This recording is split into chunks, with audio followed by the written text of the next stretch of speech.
کچھ لوگوں نے یہ سمجھ رکھا ہے ایک بکرا لے کر کے آتے ہیں پورے گھر والوں کی طرف سے قربانی، ایک بکرا پورے گھر والوں کی طرف سے قربانی۔ میرے عزیزو، بکرا ایک آدمی کی طرف سے ہی قربان ہوگا جو مالک نصاب ہے۔ گھر میں اگر 4 لوگ مالک نصاب ہیں تو چاروں پر قربانی ہے، شوہر پر بھی، بیوی پر بھی، بیٹے پر بھی، جو مالک نصاب ہے۔ مالک نصاب کا مطلب کیا ہے آپ جانتے ہیں؟ جس کے پاس 52.5 تولہ چاندی یا 7.5 تولہ سونا یا اس کے برابر کی قیمت ہو، دونوں میں سے کسی ایک کے برابر کی قیمت ہو۔ اس زمانے میں آپ کیلکولیٹ کر لو 52.5 تولہ چاندی کی قیمت کیا ہو سکتی ہے۔ اتنی اگر تمہارے پاس رقم ہے، اتنی مالیت ہے تمہارے پاس، تو تم مالک نصاب ہو اور تمہارے اوپر قربانی واجب ہے۔ قربانی تمہارے اوپر واجب ہے، اور قربانی واجب ہونے کے لیے سال بھر پیسے ہونا ضروری نہیں، قربانی کے دنوں میں اگر وہ مالک نصاب ہوا تب بھی اس پر واجب ہے۔ زکوٰۃ کا حکم الگ ہے، قربانی کا حکم الگ ہے۔ اور پورے گھر کی طرف سے ایک بکرا قربان کیا تو کسی کا بھی نہیں ہوا۔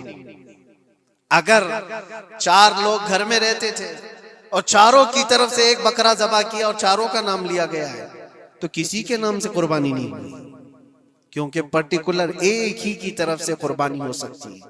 ہاں، بڑے جانور میں 7 حصے ہو سکتے ہیں، وہ اونٹ ہوا یا بیل بھینس، یہ جو بڑے جانور ہیں ان جانوروں میں 7 حصے ہو سکتے ہیں اور ان میں شریک ہونا جائز ہے۔ لیکن 7 لوگ جو شریک ہو رہے ہیں ان کے لیے بھی شرط ہے کوئی ایک بندہ بھی اس میں غلط عقیدے والا بھی نہ ہو اور گوشت کی نیت سے شریک نہ ہوا ہو، بلکہ سب قربانی کی نیت سے آئے ہوں تو سب کی قربانی ہوگی۔ یہ خیال بھی رہے، ضروری ہے۔ اب حالات ایسے آ گئے کہ سب کے لیے ایک بکرا لینا اگر طاقت کے بھر نہیں ہے، استطاعت نہیں ہے، تو وہ بڑے جانور میں حصہ لے سکتے ہیں جہاں پر یہ قربانیاں ہو رہی ہیں، شریک ہو سکتے ہیں۔ کچھ لوگوں نے یہ پروپیگنڈا بھی پھیلایا ہے ہمارے درمیان میں سے کہ بڑے کی قربانیاں جو ہوتی ہیں اجتماعی قربانیاں، یہ جائز نہیں ہے، آدمی کو اپنی قربانی کے وقت سامنے ہونا ضروری ہے۔ ایسی باتیں پھیلائی گئی ہیں۔ میں آپ کو حدیث پاک سناتا ہوں۔ اللہ کے نبی صلی اللہ تعالیٰ علیہ وسلم نے ارشاد فرمایا حضرت فاطمہ سے، کہا ہے فاطمہ اپنی قربانی کے وقت سامنے رہو، قربانی کے خون کا قطرہ زمین پر گرنے سے پہلے اللہ تعالیٰ تمہارے پچھلے سارے گناہ معاف فرمائے گا۔ حدیث پاک ہے، لیکن ساتھ میں دوسری حدیث یہ بھی ہے، نبی پاک صلی اللہ تعالیٰ علیہ وسلم نے اپنی قربانی کا وکیل حضرت علی کو بنایا تھا کہ اپنی نیابت دے دی کہ میری طرف سے تم قربانی کرو۔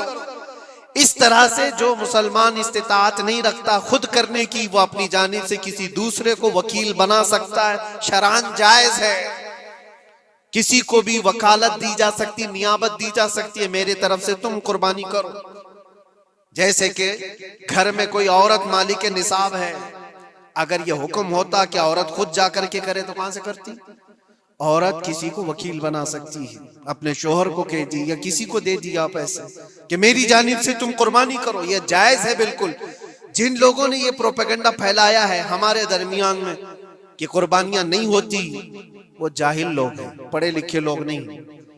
شرعی مسائل کو جانے بغیر اس طرح کی باتیں عوام الناس میں، عوام المسلمین میں پھیلانا یہ گناہ ہے۔ ہاں، اس بات کو یاد رکھیں، جو وکیل ہے قربانی کا اس کے اوپر ذمہ داری ہے کہ وہ جتنے لوگوں کی قربانی کر رہا ہے جانور شریعت کے مطابق کا لے، عیب دار جانور کی قربانی نہ کرے، لاغر ہو، کمزور ہو، سینگ ٹوٹا ہوا ہو، کان کٹا ہوا ہو، پیر کٹا ہوا ہو، دم کٹی ہوئی ہو، یا اتنا کمزور کہ چل نہیں سکتا، کھڑا نہیں ہو سکتا، ایسا عیب دار جانور نہ لے۔ یہ وکیل کی ذمہ داری ہے جو سب کی طرف سے قربانی کر رہا ہے۔ اور دوسری چیز، عیب کس کو کہتے ہیں؟ عیب کس کو؟ کان میں اگر سوراخ ہے تو وہ مکروہ ہے لیکن قربانی ہے اس کی۔ ہاں، سینگ اگر بچپن اس کے پیدائشی نہیں آئے تھے تو جائز ہے اس کی قربانی، آئے تھے اور ٹوٹ گئے تو اس کی مقدار بتائی گئی ہے، 1/3 حصہ اگر ٹوٹا ہے تو اس وقت تک جائز ہے، اس سے زیادہ جڑ سے ٹوٹے ہوئے ہیں تو قربانی جائز نہیں۔ کوئی پیر پورا کٹا ہوا ہے، دم پوری کٹی ہوئی، یہ عیب میں آتا ہے۔ عیب دار جانور کی قربانی جائز نہیں، یہ وکیل کرے گا، نہیں کرے گا تو وہ گنہگار ہے، لیکن اس کا مطلب یہ نہیں ہوتا کہ اجتماعی قربانی جائز ہی نہیں، جائز ہی نہیں۔ ایسی باتیں کیوں پھیلائی جاتی ہیں؟ حدیث پاک میں ملتا ہے کہ نیابت اور دوسرے کو وکالت دینا جائز ہے۔ اب کچھ لوگ یہ بھی پھیلاتے ہیں کہ قربانی کے جو حصے لیے جاتے ہیں، گوشت دیا جائے تو اس کی قیمت الگ ہوتی ہے، گوشت نہ لو تو اس کی قیمت الگ ہوتی ہے۔ یہ سب پھیلی ہوئی چیزیں ہیں، اس کا ریزن بھی پتہ کرنا چاہیے۔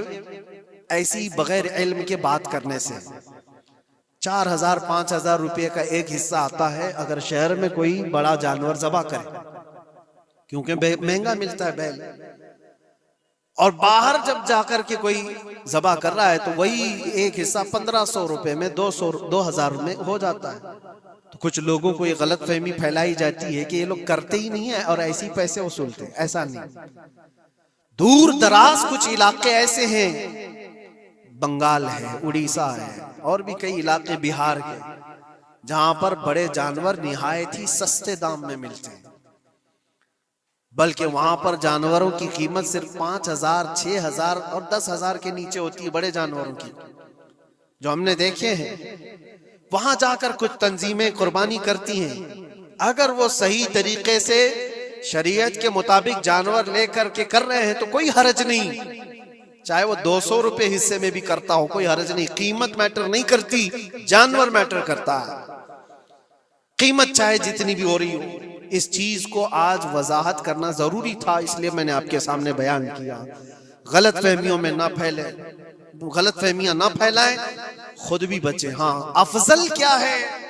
افضل تو یہ ہے کہ اللہ نے تم پر واجب کیا، تم جاؤ اپنے ہاتھ سے کرو، تم جاؤ، کیونکہ حدیث پاک میں ملتا ہے کہ تم اپنے ہاتھ سے قربانی کرو اگر طاقت رکھتے ہو، اس کے خون کا قطرہ گرنے سے پہلے تمہارے پچھلے سارے گناہ اللہ معاف فرمائے۔